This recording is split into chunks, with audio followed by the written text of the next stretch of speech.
Baik saudara, kemarin kita sudah menyelesaikan Kejadian pasal yang pertama, di mana Tuhan menciptakan manusia menurut gambar dan rupa Allah, dan Dia memberikan kuasa kepada manusia atas segala ciptaannya, atas segala yang di udara, yang di laut, yang di darat. Tuhan bilang, ya engkau berkuasa atasnya. Sekarang kita masuk di Kejadian pasal yang kedua. Demikianlah diselesaikan langit dan bumi dan segala isinya. Ayat yang kedua, ketika Allah pada hari ketujuh telah menyelesaikan pekerjaan yang dibuatnya itu, berhentilah ia pada hari ketujuh dari segala pekerjaannya yang telah dibuatnya itu. Lalu Allah memberkati hari ketujuh itu dan menguduskannya. Karena pada hari itulah ia berhenti dari segala pekerjaan penciptaan yang telah dibuatnya itu. Lalu ayat yang keempat, demikianlah riwayat langit dan bumi. Ya, pada langit dan bumi pada waktu diciptakan. Ketika Tuhan Allah menjadikan bumi dan langit, belum ada semak apapun di bumi, ya, belum timbul tumbuh-tumbuhan apapun di padang. Sebab Tuhan Allah belum menurunkan hujan ke bumi dan belum ada orang untuk mengusahakan tanah itu. Tetapi ada kabut naik ke atas dari bumi dan membasahi seluruh permukaan bumi. Ketika itulah Tuhan Allah membentuk manusia itu dari debu tanah dan menghembuskan nafas hidup ke dalam hidungnya.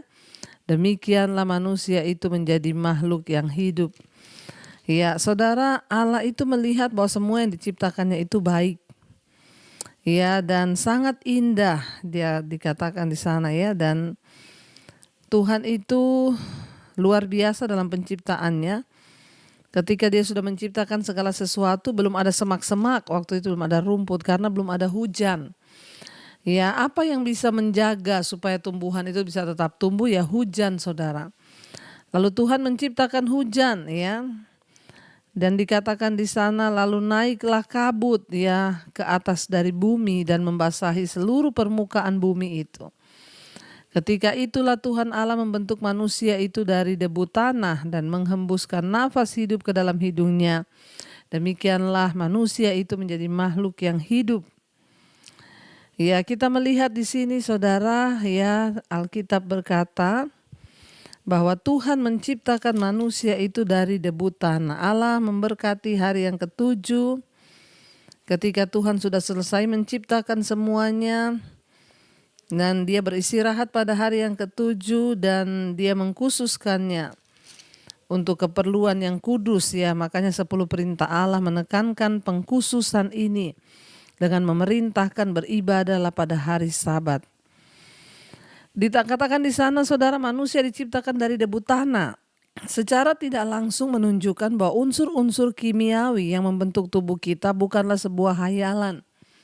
Ya, jadi bukan hayalan manusia itu diciptakan dari debu tanah. Tubuh itu merupakan sebuah kerangka yang mati. Sampai Allah memberinya, ya, kehidupan dengan nafas hidupnya. Jadi sebelum Tuhan menghembuskan nafasnya ke dalam diri manusia, manusia itu hanya sebongkah debu, saudara. Tidak ada apa-apanya, saudara. Yang membuat manusia itu hidup dan akhirnya menjadi sesuatu yang mulia itu karena ada nafas hidupnya. Ya, nafas hidup Allah, ya. Jadi bila Allah menghentikan nafas pemberian hidup itu, maka tubuh kita kembali lagi menjadi debu. Makanya ketika orang mati, ya, tubuh kembali menjadi tanah, kembali menjadi debu, kata firman Tuhan. Oleh sebab itu, hidup dan nilai diri kita itu berasal dari Allah. Tanpa Allah dalam hidup kita, manusia itu sia-sia. Hanya sebongkah debu. Ingat, jangan pernah hidup tanpa Tuhan. Mau sehebat apapun orang berkarir, sehebat apapun orang punya kekayaan dan lain sebagainya, tanpa Tuhan dalam hidupnya itu sia-sia. Kenapa? Karena Tuhanlah yang memberi kita nafas hidup, saudara. Di sana dikatakan, ya, nilai diri kita itu hanya berasal dari Allah saja. Tanpa hembusan nafas Allah, kita ini tidak ada arti apa-apa. Banyak orang yang terus menyombongkan diri dengan prestasi bahkan kemampuan mereka, seolah-olah kekuatan mereka itu berasal dari diri mereka sendiri. Ingat saudara, sebetulnya semua yang kita miliki, bahkan nilai diri kita, tanpa roh Allah, tanpa nafas hembusan Tuhan, kita ini hanya debu tanah yang tidak berarti. Ya, dan karena itu saudara, ya mari kita sungguh-sungguh ya memilih untuk terus memberi hidup kita kepada Tuhan. Hargailah kehidupan sebagaimana Tuhan menghargai kehidupan itu sendiri, saudara ya. Ayat yang ke-8 di sana dikatakan ya, kita masuk dalam perikop manusia dan Taman Eden. Selanjutnya ayat 8, Tuhan Allah membuat taman di Eden di sebelah timur, disitulah ditempatkannya manusia yang dibentuknya itu.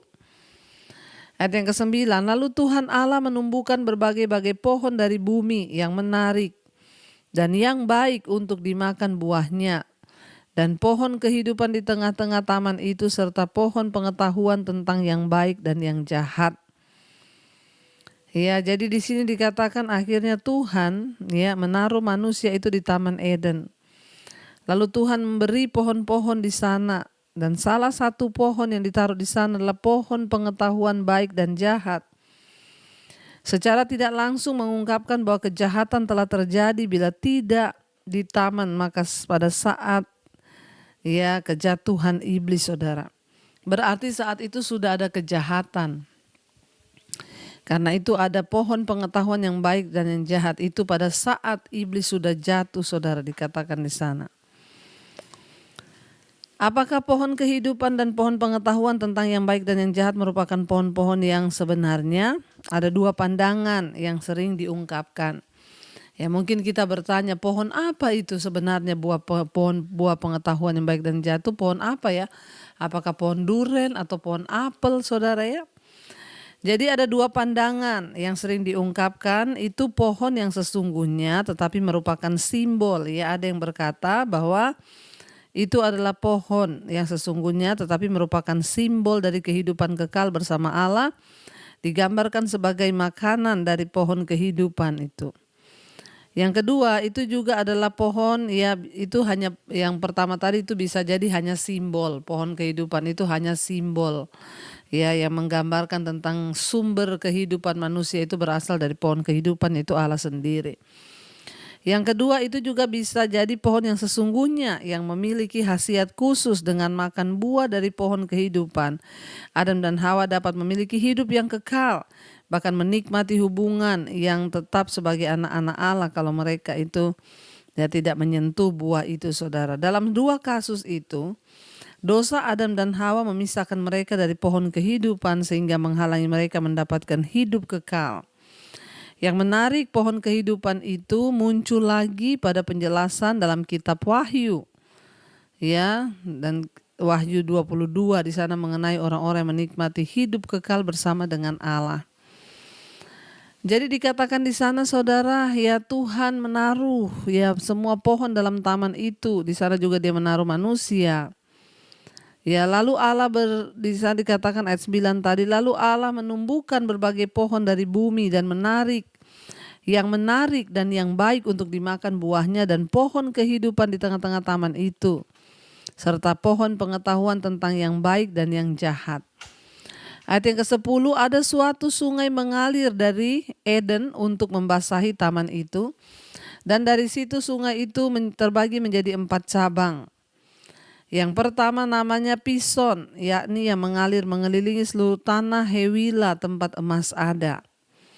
12, dan emas di negeri itu baik, di sana ada damar, bedolah, dan batu krisopras. 13, nama sungai yang kedua ialah Gihon, yakni yang mengalir mengelilingi seluruh tanah Kus. Nama sungai yang ketiga ialah Trigis, yakni yang mengalir di sebelah timur Asyur. Dan sungai yang keempat ialah Efrat. Ya, jadi saudara kita lihat di sini ya, lalu dikatakan di sana ayat yang ke-15, Tuhan Allah mengambil manusia itu dan menempatkannya dalam Taman Eden untuk mengusahakan dan memelihara taman itu. Lalu Tuhan Allah memberi perintah ini kepada manusia, semua pohon dalam taman ini boleh kau makan buahnya dengan bebas. Tetapi pohon pengetahuan tentang yang baik dan yang jahat itu janganlah kau makan buahnya. Sebab pada hari engkau memakannya pastilah engkau mati. Ya, saudara, Allah memberi Adam tanggung jawab atas taman itu dan melarang Adam untuk memakan pohon buah pengetahuan tentang yang baik dan yang jahat. Bukannya secara fisik mencegah Adam untuk memakannya, tapi Allah memberikan pilihan kepada Adam. Jadi ia memberi kemungkinan untuk memilih secara salah juga di sana.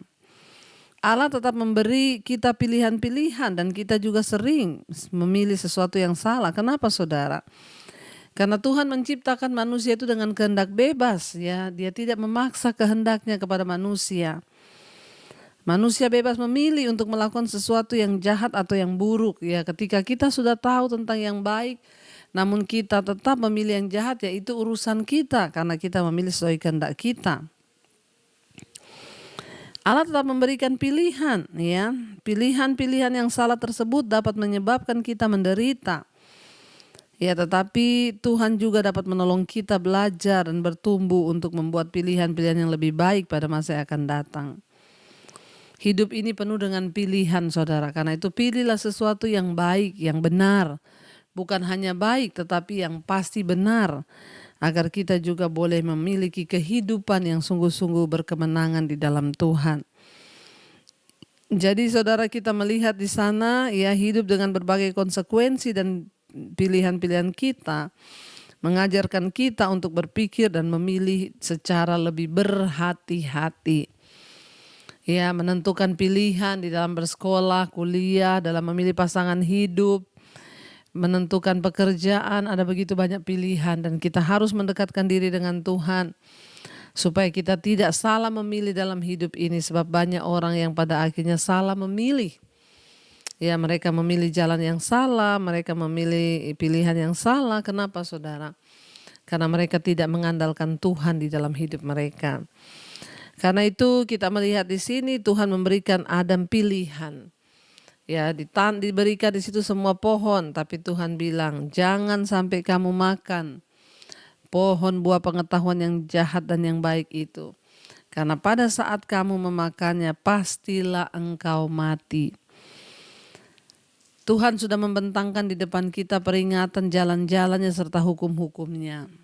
Orang memilih menentang Tuhan pasti mati, saudara. Tapi mari kita memilih untuk menjadi orang-orang yang taat kepada firman Tuhan, menjadi orang-orang yang taat kepada Allah, ya, supaya kita boleh hidup sesuai dengan jalan-jalannya, agar hidup kita terus ada di dalam kemenangan demi kemenangan. Meneruskan pembacaan firman Tuhan, yang lalu kita sudah sampai di Kejadian pasal yang kedua tentang manusia, Adam dan Hawa, ya. Manusia di Taman Eden, dan waktu itu Tuhan menciptakan Adam, ya, dan dia berfirman, ya, kalau dia memberi semua, Tuhan memberi kuasa kepada Adam untuk menikmati semua pohon yang ada di dalam taman itu, kecuali pohon pengetahuan yang baik dan yang jahat. Allah berfirman, ayat 16, Kejadian 2 ayat 16, lalu Tuhan Allah memberi perintah kepada manusia, semua pohon dalam taman ini boleh kau makan buahnya dengan bebas. Tetapi pohon pengetahuan tentang yang baik dan yang jahat itu janganlah kau makan buahnya. Sebab pada hari engkau memakannya pastilah engkau mati. Iya, mati di sini berbicara bahwa hubungan Adam dan Allah akan terpisah akibat dosa, akibat ketidaktaatan. Ya, saat seseorang jatuh di dalam dosa, maka dia mengalami kematian rohani, saudara, ya. Jadi di dalam hidup ini ada 3 kematian. Yang pertama kematian rohani, yang kedua kematian secara fisik, ya. Seperti kesaksian tadi, ibunya meninggal. Dan kematian yang ketiga itu kematian kekal di dalam neraka, saudara. Ya, jadi mari kita berdoa supaya hari-hari ini kita jangan sampai kita mati rohani. Rohani kita harus dihidupkan. ya, supaya nanti ketika kita mengalami kematian yang secara tubuh, maka kita tidak menemui kebinasaan, yaitu kematian kekal di neraka. Tapi bagi orang yang percaya, yang sudah mengalami kehidupan rohani, bukan kematian rohani, ya, artinya dia mengalami pertobatan, hidup yang baru, dilahirkan kembali, kata Yesus, maka kematian itu adalah sebuah keuntungan. Iya, ayat yang sekarang kita lanjut ayat yang ke-18. Tuhan Allah berfirman, tidak baik kalau manusia itu seorang diri saja. Aku akan menjadikan penolong baginya yang sepadan dengan dia. Jadi ini kisah tentang penciptaan manusia, saudara, ya. Walaupun kita sudah baca di ayat yang kemarin bahwa Tuhan menciptakan laki-laki dan perempuan, namun ini dibahas tentang bagaimana Tuhan menciptakan. Dan Tuhan berkata, tidak baik kalau manusia itu sendiri saja, aku akan menciptakan penolong baginya yang sepadan dengan dia. Ayat 19, lalu Tuhan Allah membentuk dari tanah segala binatang hutan dan segala burung di udara, dibawanya lah semuanya itu kepada manusia untuk melihat bagaimana ia menamainya. Dan seperti nama yang diberikan manusia itu kepada tiap-tiap makhluk yang hidup, demikianlah nanti nama makhluk itu. Manusia itu 20, manusia itu memberi nama kepada segala ternak, kepada burung-burung di udara, dan kepada segala binatang hutan. Tetapi baginya sendiri ia tidak menjumpai penolong yang sepadan dengan dia. Ya, jadi saudara bisa bayangkan kalau manusia itu hanya seorang diri saja, Tuhan itu sempurna dalam penciptaannya. Ya, bagaimana bayangkan dunia ini tanpa wanita, saudara. Jangan bilang no woman no cry, tidak ada wanita, tidak ada tangisan. Ya, wanita itu penolong. Kalau tidak ada wanita di dunia ini, maka tidak akan ada keturunan. Maka tidak akan ada, Adam tidak punya teman, tidak punya penolong. Tapi karena Tuhan baik dan sempurna dalam penciptaannya, dia menciptakan penolong bagi Adam. Karena dia melihat tidak baik kalau ya Adam itu seorang diri saja. Lalu dia menciptakan baginya seorang penolong. Dari awal Tuhan menciptakan manusia itu sebagai penolong, ya, perempuan itu sebagai penolong bagi laki-laki. Ya, bukan perongrong, ya. Berarti harusnya wanita itu kuat, saudara, ya. Jadi laki-laki itu membutuhkan penolong. Sebagai laki-laki jangan sombong, karena engkau membutuhkan penolong, yaitu istrimu di sampingmu. Dan dikatakan di sana, saudara, ya, lalu Tuhan Allah membuat manusia itu tidur, ayat 21. Ya, Tuhan Allah membuat manusia itu tidur nyenyak. Ketika ia tidur, Tuhan Allah mengambil salah satu rusuk daripadanya, lalu menutup tempat itu dengan daging. Dan dari rusuk yang diambil Tuhan Allah dari manusia itu, dibangunnyalah seorang perempuan. Lalu dibawanya kepada manusia itu, lalu berkatalah manusia itu, inilah dia, tulang dari tulangku dan daging dari dagingku.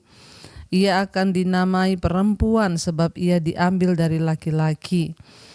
Ya, ayat 24, sebab itu seorang laki-laki akan meninggalkan ayahnya dan ibunya dan bersatu dengan istrinya, sehingga keduanya menjadi satu daging. Mereka keduanya telanjang, manusia dan istrinya itu, tetapi mereka tidak merasa malu.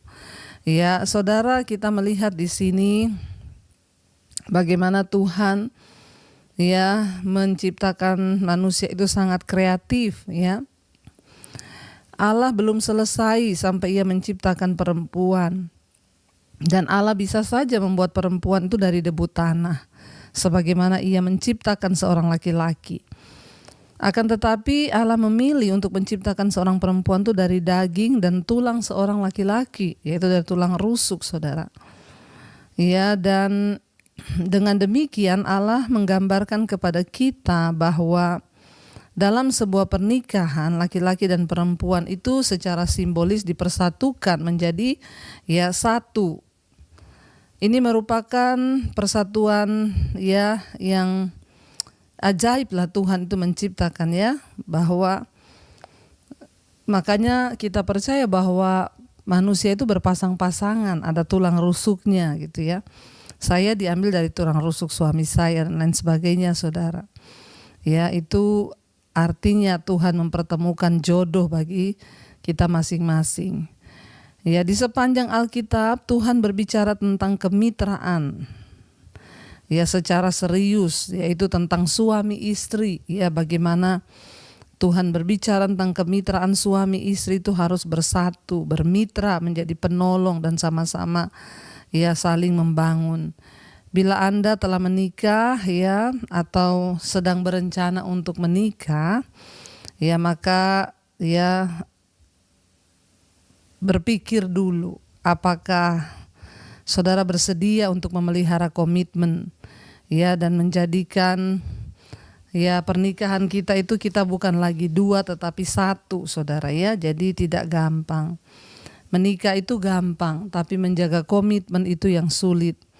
Tapi ketika kita punya takut akan Tuhan, yang terpenting adalah suami mengasihi Tuhan, istri mengasihi Tuhan, itulah kunci.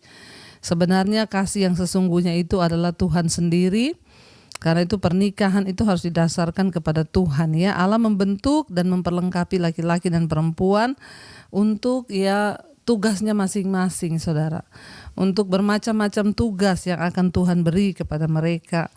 Ya, dan ada tujuannya masing-masing ya. Namun semua tugas tersebut ya membawa kepada tujuan yang sama, yaitu untuk memuliakan Allah. Jadi ya seperti dulu saya beranggapan bahwa pernikahan itu adalah untuk menggenapi rencana Tuhan. Pernikahan bukan hanya untuk mengikuti keinginan daging kita atau ya mengisi tujuan hidup kita, tetapi pernikahan adalah untuk menggenapi rencana Tuhan di dalam hidup kita, saudara. Ya, dan di sana dikatakan bahwa ya Tuhan itu membentuk dan memperlengkapi kita ya di dalam menjalankan semua tugas kita. Laki-laki punya tanggung jawabnya sendiri ya, istri juga punya tanggung jawabnya sendiri. Setiap peran itu adalah istimewa Tuhan berikan buat setiap suami istri. Dan Allah memberikan pernikahan sebagai suatu hadiah bagi Adam dan Hawa. Mereka diciptakan secara sempurna ya, satu sama lainnya Tuhan menciptakan. Jadi pernikahan itu bukan sekedar untuk kesenangan jasmani kita atau kesenangan pribadi kita, saudara. Ingat, karena itu kenapa kita harus cari pasangan yang sama-sama seiman, sama-sama sevisi, sama-sama cinta Tuhan. Karena pernikahan itu untuk menggenapi rencana Tuhan di dalam hidup kita. Ya, bahkan pernikahan itu ya Tuhan sendirilah yang menyatukan, saudara. Karena itu dikatakan di sana bahwa apa yang dipersatukan Tuhan tidak boleh diceraikan oleh manusia, dan dikatakan juga seorang laki-laki akan meninggalkan ayahnya dan ibunya dan bersatu dengan istrinya. Ya, karena mereka menjadi satu daging. Karena itu saudara, kita melihat dari sini bagaimana Tuhan itu menciptakan dengan luar biasa. Apa yang dia buat, apa yang dia lakukan, semuanya itu sangat indah dan mendatangkan yang terbaik. Biarlah kita sungguh-sungguh menyadari hari ini bahwa kita melihat di sini, saudara, dari penciptaan kita itu sangat luar biasa ya Tuhan menciptakan. Karena itu mari kita semua hidupi apa yang menjadi tujuan Tuhan bagi suami. Tuhan punya tujuan sebagai suami ya harus tanggung jawab terhadap keluarganya sebagai imam di dalam rumah tangga, mencukupi kebutuhan rumah tangga, menjadi imam yang membawa istri dan anak-anak takut Tuhan. Istri menjadi penolong bagi suami. Artinya dalam segala hal jika suami sedang jatuh atau menderita, maka istri ada di sampingnya menjadi penolong. Karena itu saudara, mari kita mau sungguh-sungguh minta kepada Tuhan. Kalau mungkin kita dulu menikah bukan karena menyadari bahwa itu adalah untuk menggenapi firman Tuhan atau menggenapi ya kerinduan Tuhan, kita bertobat ya, kita minta kepada Tuhan malam ini agar Tuhan memberkati rumah tangga kita, dan kita mau untuk menggenapi setiap panggilan Tuhan dalam rumah tangga kita. Mari kita satukan hati, kita akan renungkan firman ini dan kita akan berdoa. Terima kasih Bapa, Engkau yang sudah mengumpulkan kami malam ini untuk mendengarkan firman-Mu. Terima kasih kami belajar tentang penciptaan-Mu. Luar biasa Engkau menciptakan laki-laki dan perempuan. Kau memberikan mereka kuasa untuk berkuasa atas semua yang ada di bumi. Kami berdoa Tuhan, biarlah kami menjadi suami yang bertanggung jawab, menjadi istri, menjadi penolong dalam rumah tangga. Bawa keluarga kami, rumah tangga kami sungguh-sungguh menjadi rumah tangga yang diberkati dan disertai Tuhan. Terima kasih Tuhan, nyatakan kehendak-Mu atas kehidupan pernikahan kami, atas anak-anak kami. Biarlah rencana dan kehendak Tuhan tergenapi supaya kami boleh memberitakan dan menjadi tanda bagi kemuliaan Tuhan. Terima kasih Bapa, berkati juga keluarga besar kami, orang-orang yang kami kasihi, mungkin mereka belum mengenal Engkau. Biar Tuhan jamah hati mereka untuk boleh mengenal kasih Kristus, mengenal akan kebaikan Tuhan di dalam hidup mereka. Terima kasih Bapa, kami juga berdoa Tuhan, Engkau terus memberkati setiap keluarga kami yang terbaring sakit. Hari-hari ini kami berdoa yang sedang ada di rumah sakit, di rumah, Tuhan Engkau menjadi kekuatan bagi setiap yang sakit malam ini. Kami berdoa dalam nama Tuhan Yesus. Kalau sakit ini datang karena dosa, ampuni Tuhan. Kalau karena kuasa gelap, kami tolak, patahkan, hancurkan dalam nama Yesus. Kalau karena memang kelemahan tubuh, kelelahan, biar Tuhan jadi penopang, penyembuh bagi setiap kami. Pulihkan Bapa di dalam nama Tuhan Yesus. Berkati juga Tuhan Yesus untuk semua mereka yang ada di luar sana, saudara-saudara kami yang sedang ada dalam pergumulan yang berat, masalah keuangan, hutang piutang Tuhan, masalah-masalah keterikatan dengan dosa-dosa apapun yang sedang menjual aset, Tuhan temukan dengan pembeli agar mereka boleh menyelesaikan segala sesuatunya dengan baik. Berkati Tuhan setiap keluarga atau kenalan, bahkan setiap mereka yang mendengarkan mesbah doa ini yang terikat dengan roh kenajisan, percabulan, perselingkuhan. Dalam nama Yesus kami berdoa terjadi kelepasan yang terikat dengan roh-roh homoseksual, lesbian, perselingkuhan. Kami patahkan, hancurkan dalam nama Tuhan Yesus. Terjadi kelepasan dan kebebasan yang terikat dengan rokok, minuman keras, obat-obatan terlarang, narkoba, yang terikat dengan ketakutan, kecemasan, kekhawatiran, yang terikat dengan amarah, kebencian, kepahitan, yang terikat dengan setiap dosa. Kami berdoa dalam nama Yesus, Tuhan bebaskan, luputkan setiap kami agar hidup kami selalu berkenan di hadapan Tuhan. Bapa, Engkau juga memberkati Tuhan setiap mereka yang rindu punya keturunan, dibukakan kandungan yang tertutup. Engkau juga berkati setiap mereka yang berkekurangan, Tuhan Engkau mencukupi. Berkati Bapa bangsa dan negara kami Indonesia dari Sabang sampai Merauke, Tuhan jamah dan lawat. Buat Bapak Presiden Jokowi, Engkau berikan kesehatan, kekuatan, roh takut akan Tuhan. Semua jajaran kabinet yang ada di bawahnya, TNI, Polri, Tuhan jagai, lindungi bangsa kami. Jauhkan dari segala pertikaian, kerusuhan, bahkan segala yang tidak berkenan. Kami tolak, patahkan, hancurkan dalam nama Tuhan Yesus. Bapa, Engkau Tuhan yang berkuasa atas bangsa kami, memberkati tanahnya, memberkati lautnya, sungai, memberkati udaranya, memberkati peternakan, pertanian, perkebunannya, pertambangannya. Tuhan memberkati bangsa kami Bapa dengan roh takut akan Tuhan. Hujan pertobatan tercurah atas bangsa kami. Kami berdoa pengampunan Tuhan turun buat bangsa Indonesia. Terima kasih Bapa, Engkau juga melawat semua bangsa-bangsa yang ada di 5 benua, Asia, Afrika, Amerika, Eropa, Australia. Tuhan tutup bungkusan kuasa darah-Mu mereka yang terus setia berdoa di negara-negara mereka masing-masing. Tuhan berkati juga di masa pandemi ini, kami berdoa tidak ada kematian massal, yang ada kesembuhan massal dan pertobatan massal. Terima kasih Bapa, kami membuka hati dan tangan kami untuk menerima berkat Tuhan. Diberkatilah Engkau dalam hidupmu, diberkati rumah tanggamu, diberkati pekerjaanmu, diberkati kesehatanmu, diberkati keluar masukmu. Karena itu terimalah kiranya berkat dari Allah Bapa, cinta kasih Tuhan Yesus Kristus, penyertaan Allah Roh Kudus menyertai hidupmu mulai hari ini bahkan sampai kali yang kedua Tuhan Yesus datang menjemput kita. Nama kita tercatat dalam kitab kehidupan. Dalam nama Tuhan Yesus yang percaya diberkati, katakan bersama, amin, amin. Tuhan memberkati.